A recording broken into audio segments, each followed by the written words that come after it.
Panglima Kodam 17 Cendrawasih, Mayor Jenderal TNI Muhammad Saleh Mustafa menyatakan, kasus pembunuhan dan mutilasi di Kabupaten Mimika, Papua bisa saja diselesaikan lewat mekanisme hak asasi manusia atau HAM apabila memenuhi unsur terjadi dugaan pelanggaran HAM.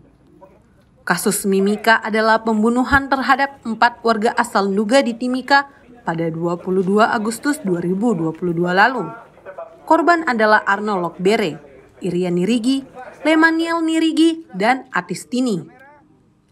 Tersangka dalam kasus ini merupakan 4 warga sipil dan 6 oknum prajurit TNI Angkatan Darat AD dari Brigade Infanteri Raider 20 Imajaya Keroma. Menurut Pangdam, pihaknya selalu mengevaluasi prajuritnya, terutama satuan tugas atau satgas dari daerah lain yang diperbantukan melakukan pengamanan di Papua.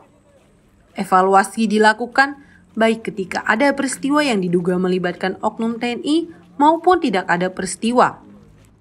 Prajurit TNI di Papua selalu diingatkan menghindari kemungkinan terjadinya dugaan pelanggaran HAM saat bertugas.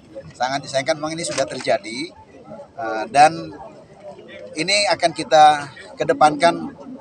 Kalau memang ada unsur-unsur HAM-nya, kita akan sampaikan bahwa ini akan diselesaikan melalui HAM, ya, persidangan HAM. Tapi kalau tidak, ya bukti-bukti yang sudah ditemukan di lapangan itulah yang nanti akan berbicara. Pangdam 17 Cendrawasih, Maijen TNI Muhammad Saleh Mustafa memastikan TNI tidak mengintervensi proses hukum terhadap prajuritnya dalam kasus tersebut. Institusi TNI menyerahkan sepenuhnya penanganan kasus itu sesuai aturan hukum dengan bukti-bukti dan fakta-fakta di lapangan. Proses penyidikan terhadap 6 prajurit TNI yang diduga terlibat kini dalam tahap pemberkasan. Pangdam mengatakan kemungkinan berkas para tersangka secepatnya diajukan ke Mahkamah Militer untuk persidangan. 6 prajurit TNI yang menjadi tersangka adalah Mayor HF, Kapten DK, Praka PR, Pratu RAS, Pratu PC, dan Pratu R. Kemarin ketemu dengan Otjen militer dari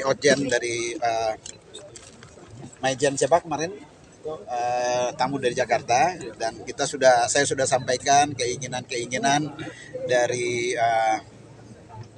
masyarakat, masalahnya persidangan, tempat dan sebagainya, semuanya kita serahkan ke atas karena ini bukan wilayah kami dalam menentukan tempat persidangannya.